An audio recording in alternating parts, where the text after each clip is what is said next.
السلام علیکم ورحمۃ اللہ وبرکاتہ۔ اعوذ باللہ من الشیطان الرجیم، بسم اللہ الرحمن الرحیم۔ قل ان کنتم تحبون اللہ فاتبعونی یحببکم اللہ ویغفر لکم ذنوبکم واللہ غفور رحیم۔ جی ناظرین، آج ہم جو آپ کو ویڈیو دکھانے جا رہے ہیں یہ بڑی ہی اہم ہے۔ جیسا کہ ناظرین آپ کو اس بات کا علم ہے کہ انجینئر محمد علی مرزا صاحب سے ووڈ کاسٹ ہوا ہے ارشاد بٹی صاحب نے جو کیا ہے۔ آپ کو یہ بھی پتا ہوگا کہ پچھلے دنوں میں بھی انہوں نے ایک ووڈ کاسٹ کیا تھا، لیکن اب انہوں نے نیو ایئر کیا۔ لیکن ناظرین سوال جو ہوتے انہوں نے بہت کیے ہیں اس مرتبہ، لیکن ان کے اندر ایک سوال ہوا ہے مولانا ناصر مدنی صاحب کے بارے میں۔ یقین مانیے انجینئر محمد علی مرزا صاحب نے جو ناصر مدنی کے بارے میں جملے کہے ہیں نا، ہر بندہ حیران ہو جائے گا۔ آپ حیران ہوں گے کہ اتنی تعریف کی ہے، کہتے ہیں کہ اس کے جیسا وہ بڑا ہی پیارا میرا دوست ہے، انہوں نے یہاں تک جملے کہے ہیں۔ تو آگے جو جملے کہے ہیں وہ بڑے ہی کمال کے ہیں، وہ ناظرین ہم ویڈیو دیکھتے ہیں، پھر انشاءاللہ ناظرین آگے ہم بھی گفتگو کریں گے۔ تو آگے ناظرین مل کے ویڈیو دیکھتے ہیں۔ اگر میں یہ ناصر مدنی صاحب ہے، جانتے ہیں مکھن میری ملائی مفتی آپ کی بات کر رہے ہیں، مفتی طارق مسعود صاحب پہنچے۔ یہ دیکھیں تو جی السلام علیکم، میرا چاند میرا مکھن میری ملائی مفتی انیف قریشی صاحب جہلم پہنچے۔ یہ وہی ہوا جیسے مفتی طارق مسعود صاحب پہنچے۔ تو بھائی مناظرہ تو ہوتا ہے دونوں پارٹیوں میں، جناب اعلیٰ شرائط طے ہوتی ہیں، پھر دونوں فریقین تیار ہوتے ہیں کہ میں مناظرہ کروں گا، دوسرا کہتا ہے میں اس کا جواب مناظر ہوں گا۔ تو کیا یہ لوگوں کے آپ نے مائنڈ سیٹ صرف یوٹیوبروں کو راضی کرنے کے لیے، ڈالر کمانے کے لیے، صرف چینلوں کو اوپر لے جانے کے لیے یہ کام شروع کیا ہوا ہے؟ خدا کے لیے ناصر مدنی صاحب ہمارے بڑے قریبی دوست ہیں، اہل حدیث عالم ہیں، ان کو بھی انہوں نے زور لگایا کہ آپ انجینئر کے خلاف جو ہے وہ فتویٰ دیں۔ انہوں نے کہا مجھے کسی کرسچن بشپ سے یہ فتویٰ لے کے دے دیں کہ وہ نبی اسلام کو پیغمبر مانتے ہیں، تو میں اگلے دن بیان جاری کر دوں گا اور 1 کروڑ روپیہ بھی دوں گا، اور ٹائم کیا مطلب ہے۔ ان کو پتا تھا، وہاں تم تعلمون کی جانتے تو تھے، ان کو پتا تھا جو کچھ انجینئر صاحب بیان کر رہے ہیں وہ بالکل درست ہے۔ ہاں اگر میرا عقیدہ وہ ہوتا تو پھر میرے اوپر تو ہی لگتی، میں تو کسی کا عقیدہ کوٹ کر رہا ہوں۔ اور میں آپ کو بتاؤں قرآن پاک میں سورۃ الفرقان میں نبی اسلام کے بارے میں آیا ہے کہ یہ کافر کہتے ہیں کہ یہ جادوگر ہے، اس پر جادو ہوا ہے، یہ اگلے لوگوں کی کہانیاں بیان کرتا ہے، اس سے پریشان خواب آتے ہیں۔ سورۃ الانبیاء میں آیا، حتیٰ کہ سورۃ المنافقون میں آیا کہ عبداللہ ابن ابی نے کہا کہ میں سب سے عزت والا شخص جب مدینے میں داخل ہوں گا تو مدینے کے سب انسان کو وہاں سے نکال دوں گا۔ اتنے سخت الفاظ نبی اسلام کے لیے استعمال کیے، قرآن میں کوٹ ہوئے ہیں۔ اب یہ اگر کوئی جملے کوٹ کرے گا تو کیا قرآن پاک میں 295 لگائے گا جب آپ کفر کا عقیدہ بیان کر رہے ہیں؟ اور مفتی تقی عثمانی صاحب نے تو باقاعدہ اس کے اوپر پوری ایک کتاب لکھی ہے، انہوں نے کہا کہ یہ ساری باتیں اگر ہم بیان نہیں کریں گے تو مستشرقین، جو یورپ میں رہنے والے ایسے لوگ جو مشرق کے مذاہب کے اوپر، فلسفے کے اوپر ڈسکشن کرتے ہیں، انہیں مستشرقین کہا جاتا ہے۔ ان کے اعتراضات کے جواب کیسے دیں گے جب تک ہم وہ اعتراضات نقل نہیں کریں گے؟ اور یہ اللہ کی سنت ہے ان اعتراضات کو نقل کر کے اس کا جواب دینا۔ تو ہم جو جواب دینے والے اینڈ کے اوپر بیٹھے ہوئے ہیں اور پھر ہم یہ ساری چیزیں بیان کر رہے ہیں، اس طریقے سے اگر پکڑنا شروع کریں گے، میں آپ کو بتاؤں ان کے علماء جو ہے نا، جن بزرگوں کے ساتھ اپنے فرقوں کو منسوب کیے ہیں، انہوں نے تو ڈائریکٹ یہ باتیں کی ہوئی ہیں۔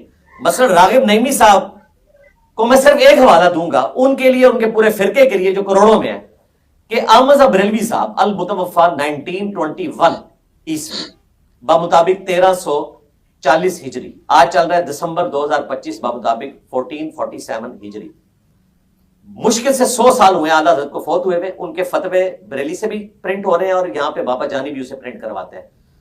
انہوں نے سبحان السبوح کتاب لکھی ہے اور فتاوی رضویہ میں دیوبند اور اہل حدیث کا رد کرتے ہوئے دونوں کو کمبائنڈ وہابی کا ہے، اور ڈائریکٹ کہا کہ وہابیوں کا خدا، اس کے بعد گالیاں نکالنے شروع کر دی۔ کون کون سی گالی نکالی؟ چور، زناکار، اور دنیا جہان کی کوئی گالی کوئی ایک بازاری آدمی دے سکتا ہے نا، وہ ساری گالیاں لکھی اور کہا وہابیوں کا خدا یہ ہے، وہابیوں کا خدا یہ ہے، وہابیوں کا خدا یہ ہے۔ ڈائریکٹ کہا، یہ نہیں کہا کہ کافر کہتے ہیں وہابیوں کا خدا یہ ہے، خود انہوں نے وہابیوں کے خدا کو گالی دی۔ یہ ایک حوالہ میں دے رہا ہوں، میں تو انبار لگا سکتا ہوں حوالوں کے، ایک دے رہا ہوں، اور ان کی پوری ضروریت کو چیلنج ہے کہ بتائیں اس کے اوپر 295 A B C تینوں نہیں لگتی ہے، جو ڈائریکٹ گالی نکال رہا ہے۔ تو ہو سکتا ہے کتاب بدل گئی ہو سکتا ہے کتاب کا حوالہ بدل گیا ہو. جناب آپ کتاب، آپ تو بزرگ بدل لی ہے انہوں نے. ہم نے جب شیخ عبد القادر جیلانی سے رفع الیدین ثابت کیا رکوع میں جاتے وقت اور رکوع سے اٹھتے وقت غنیت الطالبین سے، تو انہوں نے کہا غنیت الطالبین والے عبد القادر جیلانی اور ہیں، ہمارے عبد القادر جیلانی اور ہیں. انہوں نے تو ہمارے ڈر سے اپنا بابا ہی بدل لیا ہے. پہلے کتابیں بدلتی تھی، اب بابا بھی بدلنے شروع کر دیے ہیں. الحمدللہ. اچھا سر، اسلامی نجاتی کونسل سے آگے ہیں. ایک دن ہم سنتے ہیں کہ ایک پنجاب کا سرکاری ادارہ ہے قرآن بورڈ، وہ بھی فتویٰ دے دیتا ہے کہ ہم سمجھتے رہے کہ یہ قرآن بورڈ تو قرآن پاک کی اشاعت کا ادارہ ہے. جی اسی کا. لیکن فتویٰ آ گیا وہاں سے بھی کہ آپ بدترین گستاخ ہیں اور فساد فی الارض کے مرتکب ہوئے ہیں. یہ کیوں اور کیسے ہوا؟ یہ اس لیے ہوا کہ ان کے فرقوں کی منجی میں نے ٹھوکی ہوئی تھی. ان میں جو ایک مین بندہ وہی ہے کہ جس نے پرائم منسٹر کے سامنے تقریر کی اور سب سے زیادہ ذلت کمائی اس نے. وہ ایک ٹی وی پروگرام میں فرقہ واریت کے اوپر ڈسکشن کر رہے تھے اور وہ بڑے اپنے آپ کو چیمپئن بنا کے پیش کر رہے تھے کہ پیغام پاکستان جو ہے نا وہ میں نے لکھوایا ہے.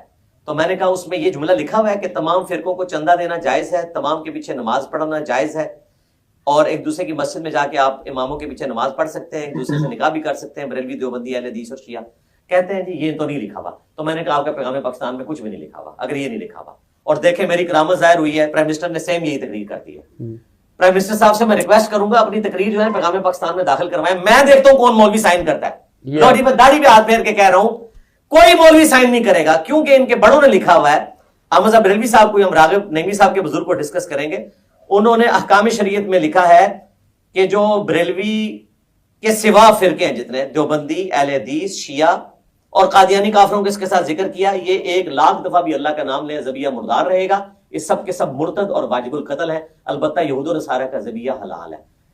یہ اعلیٰ حضرت نے لکھا ہے جس کے اوپر پورا فرقہ کھڑا ہے. اور باپا جانی جن کو ہماری بھولی بالی ایجنسیاں انورٹڈ کاما میں ہر سال امن کا پرائز دیتی ہیں پاکستان میں، یہ ان کے مکتبے سے کتاب پرنٹ ہو رہی ہے. اب اگر میں ان کاموں پہ آ جاؤں تو باپا جانی کو بھی میں توہین مذہب میں اندر کروا سکتا ہوں، لیکن ہم یہ توہین کھیلنا نہیں چاہتے.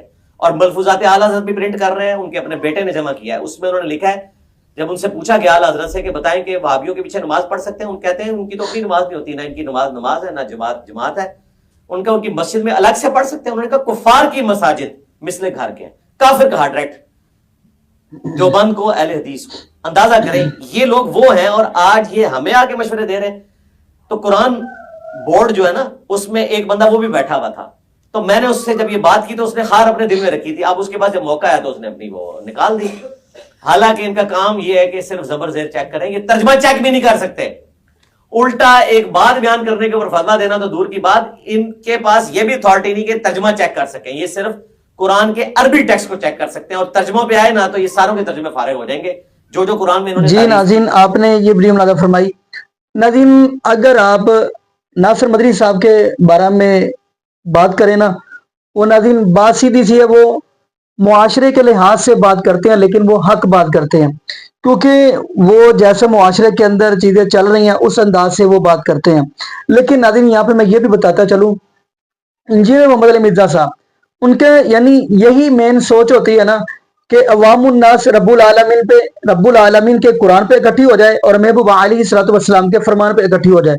ناظرین مین چیز اگر دیکھی جائے تو انسان کے لیے، اس امت محمدیہ کے لیے ہونا بھی یہ چاہیے کہ رب العالمین کے قرآن کو فالو کرے اور محبوب علیہ الصلوۃ والسلام کے فرمان کو فالو کرے، کیونکہ یہی مین دو چیزیں ہیں. جیسا کہ وہ حدیث ہے نا المستدرک حاکم کی، حضرت ابو ہریرہ رضی اللہ عنہ فرماتے ہیں کہ نبی پاک صلی اللہ علیہ وآلہ وسلم فرمایا کہ میں آپ کے پاس دو چیزیں چھوڑ کر جا رہا ہوں. نمبر 1 رب العالمین کا قرآن، دوسری میری سنت. یہ دونوں ایک دوسرے سے جدا نہیں ہو سکتے حتیٰ کہ میرے ہوش پر آ جائیں گے. اس سے جو اوپر والی حدیث ہے چلو وہ بھی بیان کرتے چلیں. نبی پاک صلی اللہ علیہ وآلہ وسلم فرمایا کہ میں آپ کے پاس دو چیزیں چھوڑ کے جا رہا ہوں. نمبر 1 رب العالمین کا قرآن، نمبر 2 میرے اہل بیت. اگلی بات ہم کرتے چلے. یہاں پہ میں آپ کو ایک موطئ امام مالک کی بھی حدیث پڑھتا چلوں. عن المقدام رضی اللہ تعالی عنہ قال قال رسول اللہ صلی اللہ علیہ وآلہ وسلم ترکت فیکم امرین لن تضلوا ما تمسکتم بہما کتاب اللہ و سنت رسولی. حضرت مقدام رضی اللہ تعالی فرماتے ہیں کہ محبوب علیہ الصلوۃ والسلام نے فرمایا میں آپ کے پاس دو چیزیں چھوڑ کر جا رہا ہوں. نمبر 1 رب العالمین کا قرآن، دوسرا نبی پاک صلی اللہ علیہ وآلہ وسلم کا فرمان. آپ ہرگز گمراہ نہیں ہو سکتے جب تک آپ ان دونوں کو مضبوطی سے